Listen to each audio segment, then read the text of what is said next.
Welcome to the She Can Achieve podcast, your destination for women's empowerment. I'm Regina Sloan, your host and life coach. Join us as we dive into inspiring stories and practical advice to help you thrive in every area of your life. I want you to listen with this question in mind, though. How can this be applied to my journey? Every episode is packed with gems if you're looking for them. Thanks for being here. Let's go. Okay, y'all. Hey, I am back with another healing hour with my friend and fellow nurse, Deanna. Go ahead and speak. Hey. Who are you? Why are you here? How did I meet you? Whatever.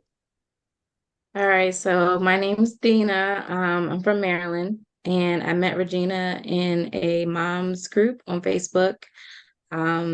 We connected because we're both nurses, and that's something that we're both passionate about.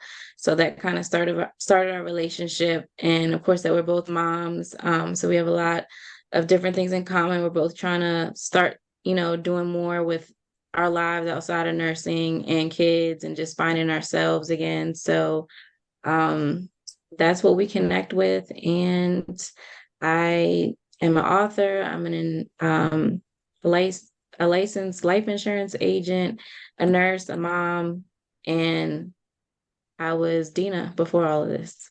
And first, let me say, I apologize because I said Deanna, and I always say that. I tell you, correct me every time. Like until I It's get okay. because when I see it, it just looks like that for me. But Yeah. I'm real big You're on. not the only one. I know, but I want It's to make. happened all my life. That's why you just went with the flow. But no, like me, no. Girl, my name is definitely correct me for sure. I know how important it is to get people's names right. But yes, so I posted in a Facebook group. You commented on it. And then what really struck me about Dina, though, was like when I think it was probably something to do with the podcast. Like maybe I wanted to speak to more nurses about something. Who knows? I've been doing a lot around that. Mhm. But I remember going to your page and was like, hold up, she got a book. Girl got a whole book. Like, we need to connect immediately because Yes. what I had never met was a nurse who also had a book. So tell us, let's start there. Like, if you're good with that, like, what is this book? It's called Nursing at its Finest. I think it came out in April Right. 2021, right? Yes. What prompted you? I mean, I'm a nurse. I've been a nurse 10 years and I've been playing around with the idea recently about writing a book, but like what caused you to be like, you know what, I'm gonna write this book and then tell us like what it's about and who it's for. So I started the idea pre-pandemic. It was probably like 2019.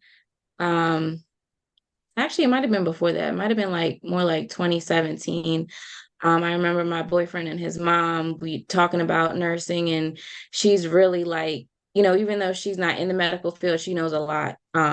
She's very smart. She's very intelligent when it comes to that topic. So it kind of started there. I was talking about, all the things that I've done, all the experience that I've had, even in that short amount of time, things that I could bring to the table and like, be more knowledgeable about, and just allow other people to learn about the field and what it really entails, and that it's not all the glitz and glamour that some people think it is when they get into it and they think, oh, I'm gonna make a lot of money. But if you're not really passionate about it in anything, any career you choose, you truly need to be passionate about it.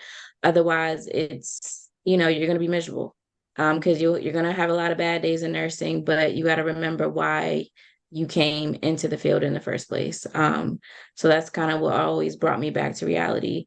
Mm. But and then I had an old friend of mine, once we got to talking about it, and she had actually talked to somebody that she knew, a friend of hers, that talked about writing a book. So initially it was supposed to be both of us writing the book.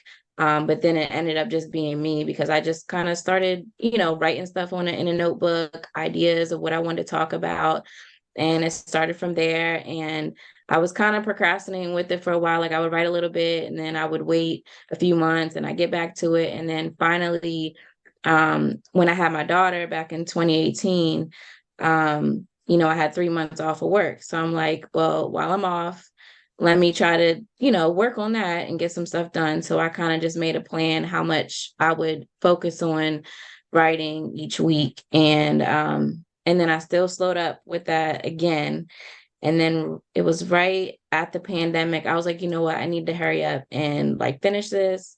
It was the right time. I felt like everybody was focused on the healthcare field, Mm. nursing, doctors, all that. So I was like, I need to get this book out. So um, I found a publisher and I started working with them and we hit it off and I finally finished. I had everything written before I came to them. They basically just helped me tweak some things, get the book cover and all that. And then my dream came to fruition and that's where it started from. So the book is basically a self-help autobiography and it's pretty much my journey, my perspective from where I started from, just the beginning of being interested in nursing up until where I'm at now. And I just focused on all my like challenges, my interests, any setbacks that I had, what I did to overcome them, and knowing that, I was looking at the light at the end of the tunnel. I knew that this is what I wanted. And, most people, if this is what you truly want, you're going to keep going after it, whatever it is. That's your dream. You're going to keep pursuing it, no matter how many times people might tell you, oh, maybe you shouldn't do this, or, you fail at, well, not fail, but you get a setback and it's just a lesson learned. What am I doing wrong? Okay, I need to do this differently. And I had a lot of those moments or where I couldn't pay where I didn't know how I was going to pay for next semester for college, but I figured out a way. So there's always a way. As long as you want it, go after it, find a way and you'll get there. And that's pretty much what my book is for, is to inspire any and everybody to reach their goals. Even though it's specifically for aspiring nurses, I've had other people that are in different fields, relate to it, older, younger, same age, whatever. So it's always good to hear feedback. Just from people that I don't even know, like being on podcasts like yourself, like I've been on other people's podcasts, and from them listening to my episode, it prompted them to say, hey, let me buy this book. It's because some of them were aspiring they were in nursing school and they wanted to see if that could possibly help them. And they reached out to me and said, hey, I heard you on so-and-so's podcast. I'm going to buy your book. And, that means a lot because you never know who's going to support you. People that you don't know are really the main ones that are going to support you. Your family and friends too, but it's usually more people that you don't know. And, it helps other people to hear your story, especially if they're going through the same thing. So that's what my book is about. And if I can just inspire one person, that's fine with me. Yes, you said so Yeah. much there, and I wanted to touch on a couple of things. One, where you talked about, let me grab my pen. You talked about the how, and people want, Mm-hmm. knowing the how, maybe not even knowing how. You didn't know how to pay for school, but you figured it out. I find that so many people, especially like when I'm in deep coaching sessions with people who are trying to figure things, like we're all trying to figure things out, and our brains Right. always want to know the how. Like, how, okay, I want to do this, cool, but how? I need to know how before I get started. And what I find is exactly what you said. And I tell people this Mm-hmm. all the time. Let's say you want to do exactly what I'm doing, and I tell you exactly how I did it. Like if someone's like, hey, you wrote a book, Right. I need to know how. And you told them all the 20 steps you took, it still won't be their 20 steps. Mm-hmm. Like nobody knows the how until after they get there. And Right. many of us focus on the how. That's where we stay stuck. We need to know the how before we get started. You won't know the how, so you don't get started, and so you don't do the thing. So I definitely want Mm-hmm. to point that out when you said that. And then the second thing, I try not to laugh, was this idea around like strangers supporting more than Yeah. anything.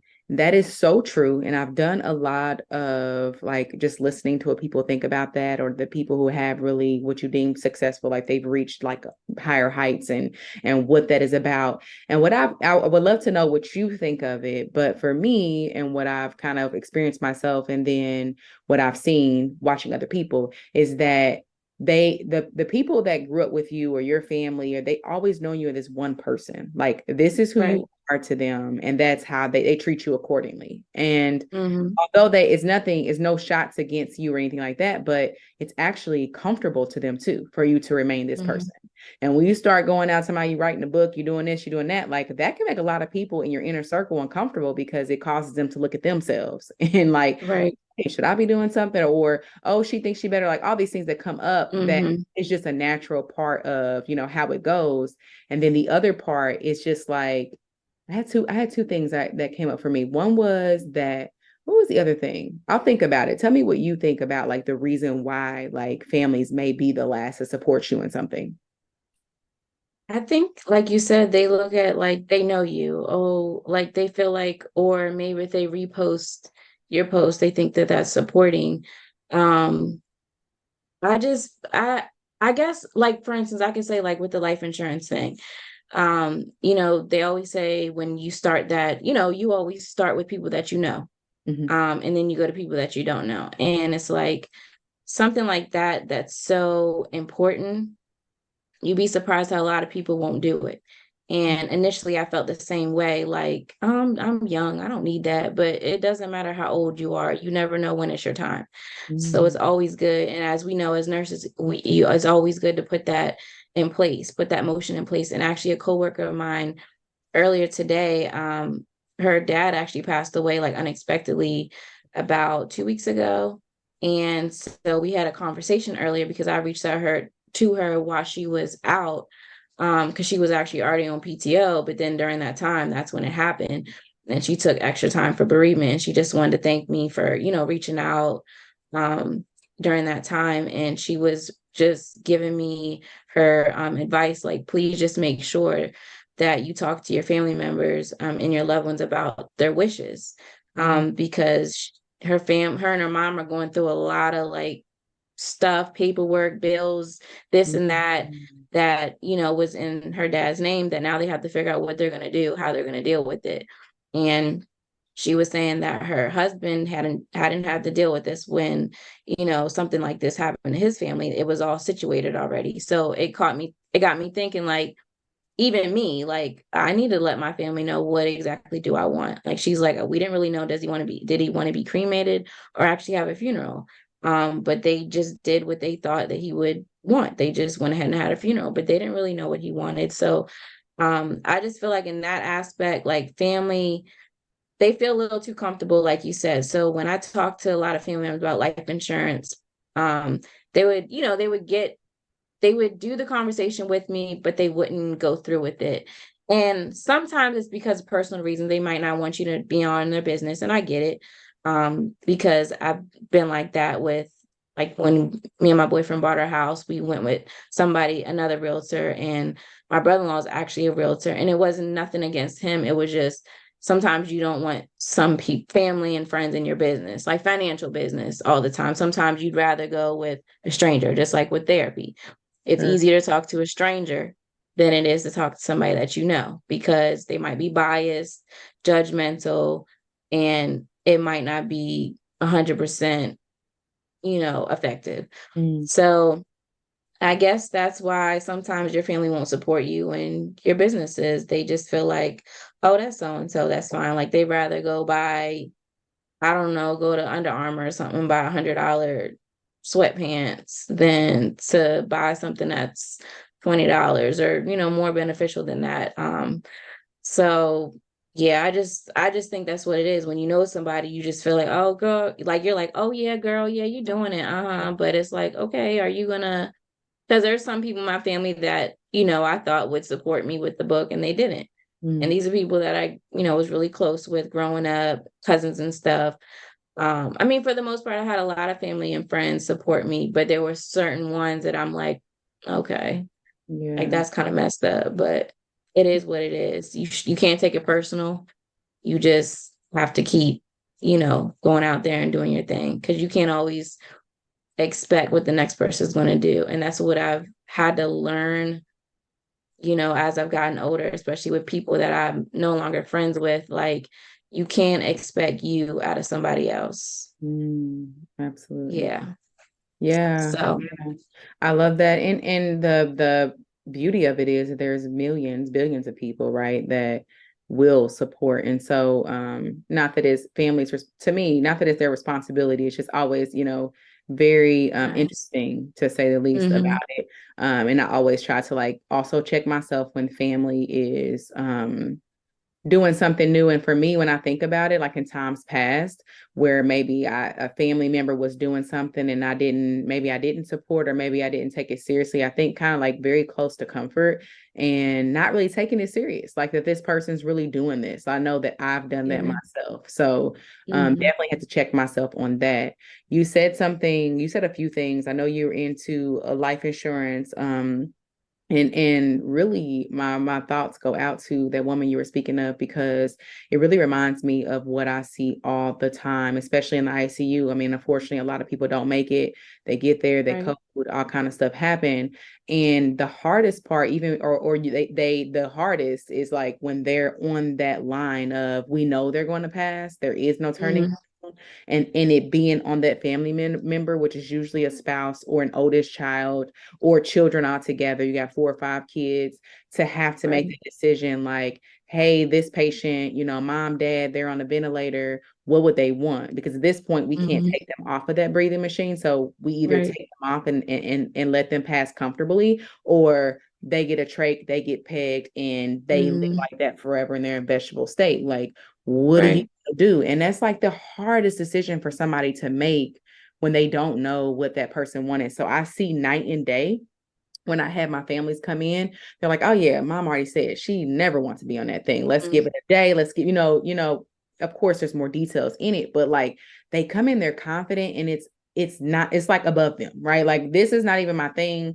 They've already Yeah. talked to me about what they wanted. I'm cool. Like, of course I miss them. I don't, this is what I want, but they Mm-hmm. already told me that's what they want. And then the others that are Right. like just a mess, and like Mm-hmm. asking the nurse, asking the physicians, what should I do? And it's like, we can make Yeah. a decision for you. We can tell you what we've seen. We can tell you what life Mm-hmm. happen. We can tell you their quality of life, what it might be, like all of these different Right. things, right? Like, it's just really interesting to see that. And then you have the third set of people that they are they're like, oh, that was the third thing I was going to say. Anybody listening, if you in healthcare field or not, and you may have experienced this too, make sure that the person making decisions for you are emotionally able to make that decision Yeah. when it comes time to make it. Because Right. so many times we see, 79-year-old grandma come in. She had already said, Mm-hmm. I'm a DNR. I don't want Mm-hmm. my heart to be brought back. I don't want CPR. I don't want Mm-hmm. I want nothing. Let me go Mm-hmm. peacefully. And oldest daughter over here can't take it. She's not ready for mom Mm-hmm. to go. But she at that time has the ability to speak up and choose. And I've seen it time and time again where the patient themselves have said, like, I don't want this and that to happen, but the way that, the laws work and all that, like, someone else had Right. to say so, and they changed their mind last minute, which is so unfair to that Yep. patient, right? If Like, it's we not in writing, it's nothing you can do Yes, about it. Mm-hmm. exactly. And so whoever you're entrusting this to, make sure they're able to make that decision. I've seen oftentimes a lot of patients, their neighbor or somebody, like they got a wife, they got kids and everything, but their neighbor is the one who makes the decision because they know that that Mm-hmm. person is able to make that decision without having any emotional attachment. So I Mm-hmm. did want to point that out. Life insurance. What Yeah. brought you to that? I just I'm always trying to find something else to do, to make more money and make some side money. Sure. And also it was just something to learn more about, because I wasn't that privy to it. I mean, there's still so much to learn about it, but it just helped me get a better understanding of what's really involved. And the fact that I didn't have it yet. So I was like, let me get some, especially now that I have a daughter. It's important. I have things in my name. I want to make sure that she's taken care of. Um, so that's kind of what brought me to that, because I want to say it was probably one of those probably the Black Nurses Rock group. It was a girl in there, another nurse that made a post. They make those posts to try to get you to be like, oh yeah, let me, it's like they don't really tell you what it is, but they make it like interesting enough to like, oh yeah, I want to know more I'm about it. interested. And Yeah. then Yeah. And initially I was like, I don't really want to do this. And it's still like one of those things that I don't do, like I don't go out here trying to get clients, but if it's somebody that comes to me and they know that I do it, then I will definitely make a point to have a conversation with them and meet with the another nurse, another agent that's within the same company. I still shadow her. Well, she kind of listens in on the call, make sure that I don't have any questions or there's nothing that she needs to speak up on that I'm missing. So yeah, it's just always one of those things to have a living will, all that. Yeah. And the company provides other things too. Lawyer, you can pay monthly to have legal counsel, like a low rate to have legal counsel anytime you need it. It's like 20, I think it's like $20 or $25 a month. Mhm. Um, and they offer different things. Like if you want the what am I thinking of? Like ADT or something like that. Well, actually it's Vivint. They offer Vivint for your home security system. Also investments, you have to have another license to work with investments. So, I'm at that age now where I gotta learn things that my parents probably weren't privy enough to teach me about. Sure. And about you and your husband are into real estate. Yeah. So it's important to learn those things. It's kind of frustrating when you don't know like all that stuff and how to really navigate through it, especially like later in life. Mhm. I was talking later in life, like I'm I old, was but going to say, know, girl. But I know what you mean. like, We look back at our 21-year-old selves and we're like, God damn, if yeah, I had known this. yeah, right. Mhm. Yeah, it would have been so much easier to learn that stuff. And that's why, like, a lot of people say, and I agree, it's so important. I wish they had this type of stuff in school. Like, Oh, God. instead of all those other subjects, it's important. Like when they used to have like home ec and stuff, like those things are important. Those are trades. Those are, things you can learn. And it's like, if you don't learn them then, you got to try to figure it out on yourself later in life because they don't teach all that stuff in school. You got to figure it out, but it definitely certain things should be implemented. I mean, I get math and, but a certain extent, I feel like math is good enough for the basics, but if you're trying to get into like engineering and that type of thing, then you need to know like, trigonometry and calculus and all that. Like I took up the AP calculus, but I couldn't tell you what that stuff is now because I don't need Don't it. use it. Yeah. Yeah, Yeah, but and I agree. Don't even get me on that horse like about education because like so much of it can just be thrown in the trash, okay? And we can yeah. just bring in so much other things. As a matter of fact, since we brought it up, I'm going to link a really wonderful, beautiful, never seen anything better yet made YouTube video by if anybody, you or anyone else is familiar with Mr. Money Mustache. He's like a minimalist. He was the first big blogger that really got huge and financial free and like the fire community. But his son was 15 when he made this YouTube, like 45 minutes, and it is the best. It talks about the issues with our school system, but I love how he comes up with how to solve it. Like his solving option is beautiful. So I'm going to link that in the show notes. And with your Cool. life insurance, I'll definitely at the end we'll grab your contact info for folks who want to know more about that, your book. And this leads me to really want to talk about like motherhood for you, like with all of what you're doing. Like, I know you had your baby in, you said 2018, you have one daughter, Yeah. right? Um, Right. right before the pandemic. So tell me about your experience, like new mom, hit the pandemic. I got to put this book out there now. Like, what was that Mhm. experience for you and what caused you to, keep going? So during the pandemic, yeah, like I was telling you before, when we talked previously, I was trying to get the book out. Me and my boyfriend started juicing, and it was just like back to back to back to back. Luckily, like my full-time job was kind of slow in 2020 because a lot of people weren't going to the doctor, obviously, during that time, since everything was shut down and they weren't really allowing people to go, if it was something that wasn't absolutely necessary. So yeah, it was a lot like constant movement. Like literally like probably every other day, every day, somebody was like hitting us up about a juice order. Like they would literally hit me and I would go to the store and get what I needed to get. And then I was trying to get all my book stuff situated, like meeting with my publisher. And then actually, no, my book came out in 2019. No, I started work. It came out in, hold on, let me not 21. tell you the wrong thing. I think it's 21.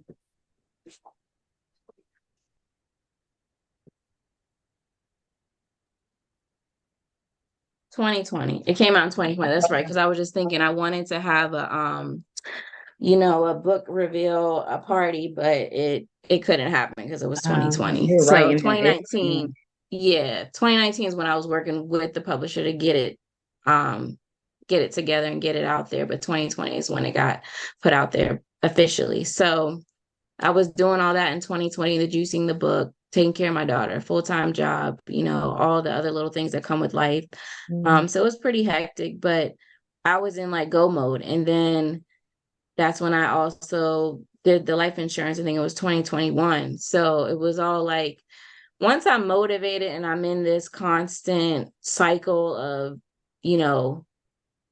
like not having a break. Because once you take a break, it's like with school. If you go to high school, you finish high school and you take a break before you go to college, it's kind of like you get used to the same schedule, the monotony, and it's like, okay, I don't really feel like going to college because I've had all this time off. So it's like I was in like constant go, go, go, go, go. So I was just trying to hustle. I was in that hustling mode, but then it just kind of got too much for me. Like I just felt like I wasn't giving my family enough time, like, and that's when work started picking back up. So I would like literally wouldn't get done work sometimes till like 4:30. And even though I'm working from home, but still the whole time I'm taking care of my daughter because she didn't start going to school until last fall of last year. So it was like she's been home with me this entire time while I'm trying to work. And during my day, I'm trying to teach her stuff too, so she's ahead of the game when she did start school. And so that was a lot. And I felt like by the time I got off work, it's like, let me hurry up and shower, let me get dinner started. And then I'm on a call for the insurance, for life insurance, like either an appointment with a client or a meeting, because it was a lot of meetings. And that's another thing that it was just kind of too much for me because they meet like 3-4 times a week, on top of you might have meetings with clients separately. And then most people have a 9 to 5 and then they have family. So I just felt like I wasn't giving enough time to my family. I felt like I never had time to myself. By the time I had time to myself, it's when she went to bed. But even still, it's not my time to myself because then, my significant other wants time. And it's like, it was just, chaotic. So I was like, look, I need to take a break. Let me step back, collect myself. So the book it was out, it was done. The juicing slowed down because I really wasn't passionate about it anymore. It's just like if somebody, wants it, great, but I'm not, pressed about it. I'm really just right now, I'm trying to figure out what other thing do I want to do that's going to make me money that I'm still going to love doing. I don't want to do something that I'm just making money, but I feel like I'm stressed out. I feel like I'm constantly moving and I'm drained. I don't want to feel like that. Like with nursing, even though it drains you some days, you wouldn't change it for the world. That's what you love doing. So, so right now I'm just doing my 9 to 5, taking care of my daughter. She's in school a little longer, so I'm able to like try to at least finish most of my work by the time I have to go pick her up. So then I can actually give her, some attention. Yeah. And I'm not just kind of hustling. So yeah, other than that, I am, like we talked about before, I'm just trying to collaborate with other organizations, more geared towards that would need my book and just be a voice, be an inspiration to, younger men and women. So I actually met somebody like on a whim. They had a little like block party up the street. I think it was like 2 weeks ago. And it was this organization that they help. I'm trying to figure out exactly what they do. I know they help people like find jobs. They help them with different programs. And I was like, oh, this would be perfect. So I talked to the guy that he was one of the vendors there, and we got to talk. And I told him what I do, that I have a book. And right then and there, he was like, "Do you have any on you?" I was like, "Yeah, I got some in the car." And I try to be prepared. Yeah, So I was like, "Yeah, I right. got a couple in the car." She was like, "Yeah, I'll get one from you. I always look to support, people." So I was like, "Great." So we talked a little bit. I talked about what I'm trying to do, and um I went and got the book. He paid for it. We you know got each other's contact information, and I emailed him a couple days later just to remind him about our conversation. Hey, I would love to collaborate, blah blah blah. And he responded right back and said, "Hey, yes, definitely." He said he would talk to a few people to get their take on the collaboration. He would get back to me. So I do need to follow up with him. But it's just those moments that you never expect for people to even take a chance on you. Because I've had conversations with people at other vendor events, and they're like, "Yeah, yeah," and we trade information, and then nothing ever comes of it. So Mhm. I was just happy that he actually responded, and that he was going to try to do his due diligence. So we'll see what happens with that. Um, but yeah, in the meantime, I'm just trying to enjoy the summer and enjoy Yeah, my family and not be stressed out. right. And I love what you said about like being surprised or like, wow, like this person actually is like buying Mhm. in, right? And what I'm doing and what I'm trying to do, because oftentimes like that, I think that can cause people to quit with whatever they're working on because we don't realize like the yeses are always behind the no's, but we Mhm. are uncomfortable with the no's. We think that we make the no's mean something about us and what we're doing. Right. And well, it must not, people don't care. What am I doing all this for anyway? But like you Mhm. have to get through those no's to get those yeses. And the more Right. like, we think, like the yeses are out there. Like what I'm Mhm. the big deal, and the yeses are out there, and I just have to keep going. So for you, Right. what motivates you then? Like you get all these no's. Like what motivates you to you can talk to 10 people and they're like, oh yeah, and nothing comes out of it. And Mhm. you see this guy, like what motivates you to not then label him to be another one? I guess because, like I was saying, with just becoming a nurse myself with my book, like I talk about all the little things that I got caught up with, like financially, or I got told no a couple times at the college I was attending, and I had to eventually go to a second degree program. But Mhm. I feel like in life, there's always somebody that's going to tell you yes. You just have to find the right person. Um, like like they always say, when one door closes, another door opens. Yes. So, and again, it might not happen on your time, but it's going to happen. It will happen. And, we're all in this life together, but our stories and our paths are different. Our journeys are different. Susie might get married at 19. That I might not have my husband at 19. He might come later when I'm 30. But I gotta wait. I gotta wait. When that moment is right, it'll happen. So that's what pushes me. And sometimes I don't like put myself out there, but then I'm like, what the heck? What can I lose? Like, I'm Mhm. not losing anything. So what? Whether they do it or not, at least I put myself out there. At least they know my name, they know who I am. And who knows, maybe they'll have a conversation about me to somebody else. Who knows what'll become of it, but you'll never get anywhere in life if you don't put yourself out there. So, Yeah, like you're absolutely the no when you don't do the thing. Like it's kind of mhm, what they call like failing ahead of time. Like, oh, exactly. well, I'm kind of afraid. Hey, What's up? totally fine. Okay, yeah, kids always want to jump in at the I'm just so used to it, like working from home, like, hey. And it's so cute because my 3-year-old, she actually I just had a coaching session and she now knows like she'll open that door real quiet and she'll see I'm on the computer and then she'll leave out. Like she knows she's not supposed to be here. But then of course, like she's 3, so she'll come back and she just inch. Mhm. I'm like, I'm trying to focus, get out, but I can't say get out because I'm trying to focus. It's just crazy. But anyway, being the no, they to talk about like failing ahead of time. like, oh, well, I don't want to hear no, or I don't want to deal with that discomfort that comes from that. So I'm just not going to put myself out there. Whereas, like, but putting yourself out there is what will get you there, and like just being okay with a no and moving forward. So I really love that you pointed that out. And when you talk about then stress, you're like, I'm just trying not to be stressed. Like the summer's Yeah. and I'm 100% with it, like wanting to just enjoy the weather and be with our children and, still make our money, still build our business, still put ourselves out there. Mhm. Like for you, though, when you say you're trying to prevent from being stressed, like what is most stressful for you, mothering and also building a business outside of also working full time for someone else? When I'm just doing too much, or certain, like we talked about before, like certain things that it just doesn't need to be done right now. It's not that important. It can wait.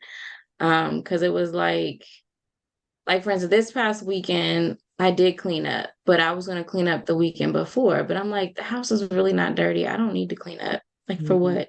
It's fine. It can wait. Just little things like that, or I'm just like, oh, I want to do this, or I want to try this recipe, or I bought this food for this. I'm like, no, I'm not. I'm not doing none of that. Or even like Sunday, it was literally supposed to be like a chill day because I hung out Saturday night for a friend's birthday. And Sunday, I wasn't really going to do anything. But then my brother-in-law decided to have a cookout last minute. And I'm like, I really didn't want to run back up the road because I was just up that way the night before. Yeah. But my boyfriend's like, yeah, let's just go eat. And I'm just like, um, so I was just like, whatever, let's just go. Because I actually had to do her hair Sunday. And I was like, well, I gotta do her hair real quick before we leave. I'm like, I'm not doing her hair right now. Like, it's not that serious. She's fine. I can wait a couple of days. So I did it last night. Like, just learning to like put stuff off that's not that important for today. If you've already done enough for the day, take a second, regroup. There's always tomorrow, Yeah. So Yeah. I'm trying to be better with that because I'm like that type of person where I always feel like I have to be doing something. And it's like, Mhm. no, you don't. Yeah.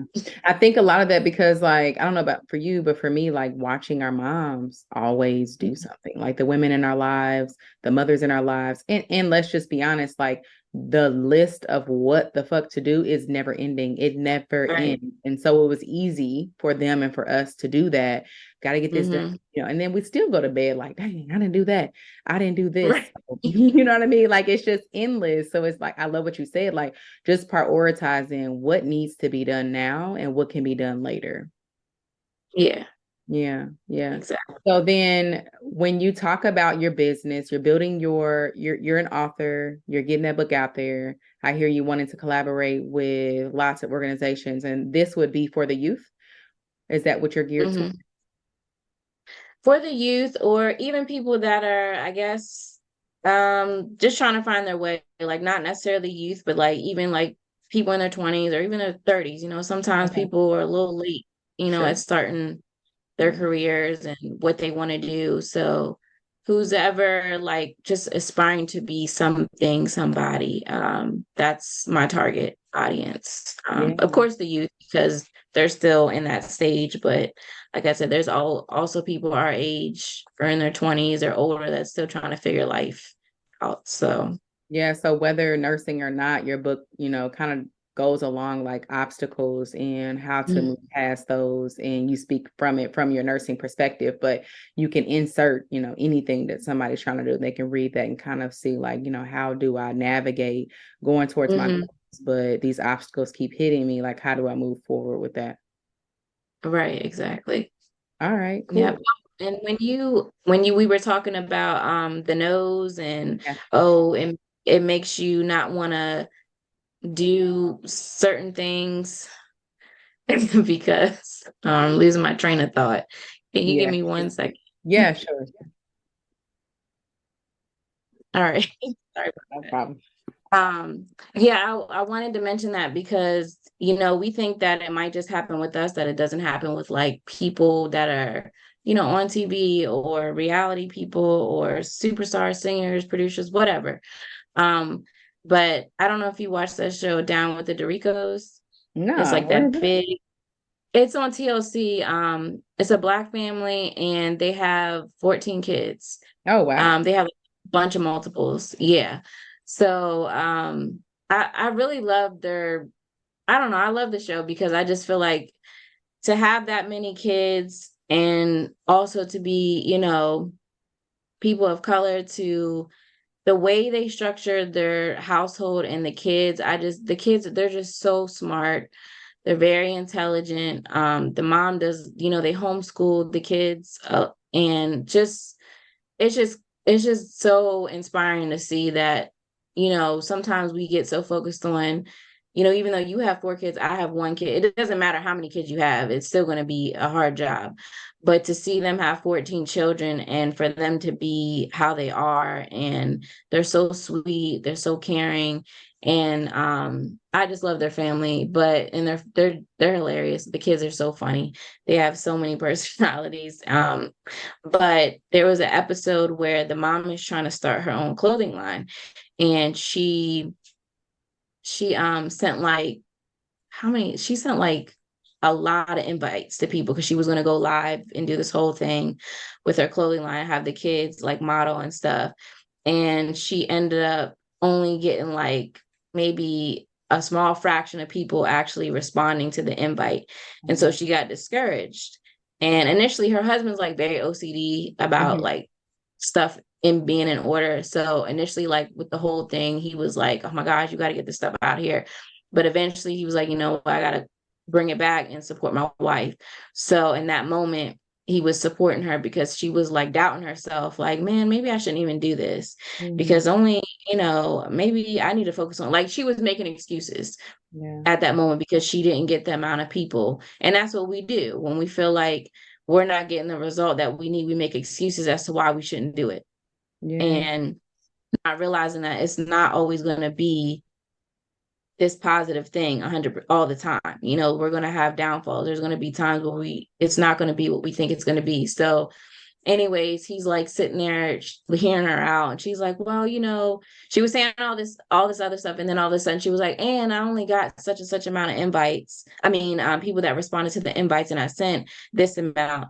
And it's like, there it is. That's really why you don't want to go through with it, because you didn't get all the responses that you expected you were going to get. Yeah. And she still had a good number of responses, but compared to the amount of invites she sent, she wasn't satisfied with it. And he just encouraged her, hey, I know initially I was OCD about all this stuff being all over the house, but I know this is what you're supposed to do, and you just need to follow through with it.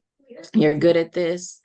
I love what you're doing, just being that supportive partner. And it helped her to like, all right, I'm going to do this. And when she did it, she had way more followers that, watching her live than she expected, more than she even invited people. Like, it was a lot of people Wow. that came and watched. So I'm like, see, and that just lit up her, it lit up her day, because it's like, okay, I was discouraged because of this, but then look what happened, Yeah. so like you said, if you don't try, you don't know what the outcome is going to be. If you don't put yourself out there, you don't know. And imagine if she didn't do it. Right. And then that Yeah. makes sense to think about, like, for me, when I think about the things I'm doing that I don't have to do, and I learn from other people, like, man, I just don't want to die or be on my deathbed or come to the end or be in my 70s or whatever and be like, fuck, I really wanted to give that a try. And I'm Yeah. shitty that I allowed what other people might think, or if it would fail, if it didn't, to like deter me. Like, I want to be able to, at the end of all of this, be like, I gave it my best shot. And Yeah. truly believe that if you really believe in something and you really go at it and you don't take failure as an answer, like, it might take longer than you think, but like, it has to Mhm. be, it has to. If you believe Exactly. and you putting in that work, like, you're creating that reality for yourself. Right. Exactly. Yep. Yeah. So I love that. Well, we can talk often and all day long about just the belief, having belief in ourselves, doing things that we don't have to do, right? Like, how many of us have jobs and just want more? We just like Yeah. money wise, like we're cool. We're not out here, struggling really, but it's like Yeah. more. I want to do more. I want to experience more. I want Mhm. my family to experience more. So I just love having conversations with people who, it's like every woman that I have on here and every woman that I will have on here, it's just like this innate knowing in us that we are creatives, like period. And that may not be Exactly. the way of I want to be a millionaire, or I want to sell a book, or I want like, but in some kind of way, like something in us wants to give and create and like really Mhm. do our part in this world to make it better, if for nothing else, for our children, for ourselves. So, Right. and before we wrap up, I would love for you to just kind of answer this question for me. I was thinking while you were talking, like with your daughter, I think I asked this to someone else, and I think it's kind of fun. Like, if you with your daughter, mothering can be all kinds of things. And a lot of times we like to focus on the headaches of it. It can be stressful and all of that, right? We all had motherhood is not a walk in the park for anybody. Um, Yes. but if you had to like think about it, what is the most fun part of mothering for you? Like if everything can be taken away or was going to be taken away, what is that one Mhm. part of your mothering experience that you do on a daily, or that's what you experience with her, that you would keep no matter what? Um, Definitely just seeing her grow into her own self.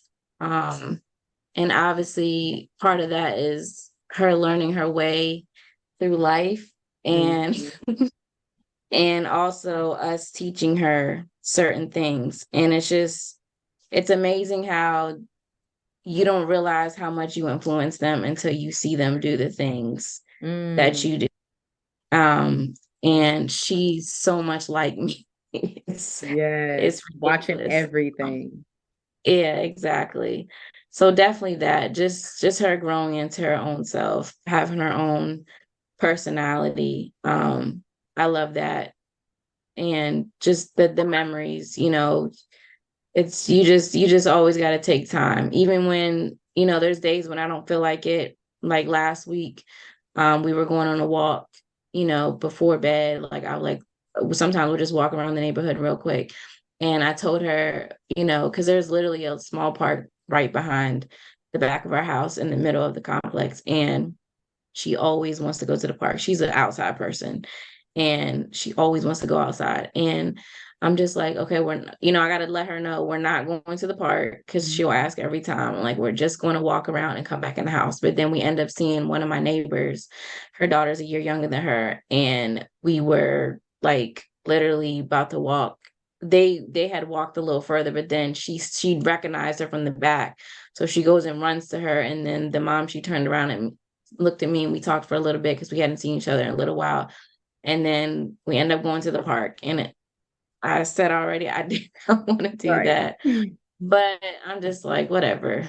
How can you say no? The kids want to play.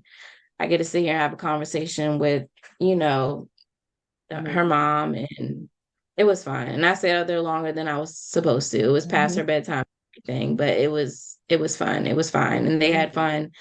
It was relaxing. So, Yeah. and the mom's, her boyfriend was there too, so he kind of kept them occupied, the kids, so we Wait. didn't really have to, so yeah. Getting that So mom yeah, time just whenever you can. exactly. Yeah. So So I just hear you having the saying like, memories and watching them grow. yeah, and Yeah. in order for that to happen is to be present, like really like strengthening that sense of presence, because we can be in the same house, same room for a week and see nothing if we, everything is Hmm. pulling us. So that's really good that you're like, she's very, she's still very young, and being able to like, that's the most important part for me. So I love that. Yeah. Tell everybody where we can reach you, where they can reach you if they want to collab about the book, what you have going on there, if they want to know about life insurance, if they want to talk to you more about your nursing experience and get your help that way. How can everyone reach out to you? So yeah, most of my social media handles are Queen of Health Dina. So QueenofHealthDeanna.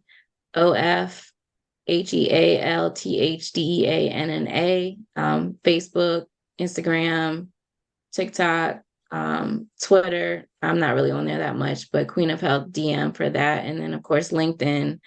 just my name, Deanna Mackey. And of course, my website, queenofhealthdeanna.com. My life insurance link is on my webpage, and my webpage link is on all my social media. So yeah, just, and same, my email saying queenofhealthdeanna@gmail.com. So yeah, definitely reach out if you just need some support or some question, or just have some questions, or just want to talk or get some guidance. I'm definitely willing to talk. I love to help people. That's why I'm in the field that I'm in. So Yes, and I will definitely, attest to that because when yeah. we've had a couple conversations before today, and you very much are passionate around nursing and what it means to be a nurse and to really care for people, at their lowest time. So definitely reach out if Mhm. that's something you're interested in, and especially with the obstacles. I love how your book kind of helps navigate that, no matter what it is someone's kind of venturing out to. So thank you so much. Thank you for being here, and thank you for sharing this time with me. Thank you. It was great talking to you as always. Yeah, we'll talk soon. Bye. Hey girl, thanks for tuning in. If you love this and you want to take this work deeper, definitely reach out to me and let's schedule your free 1-hour consult. We will dive deep into everything you have going on, where you are, where you want to be, and clearly how I can help you get there. Super simple, no obligation, only space for deep transformation. I would love to hear from you. I'll leave my email in the show notes and also links where you can connect with me on social. Be blessed, and I'll talk to you next time. Bye.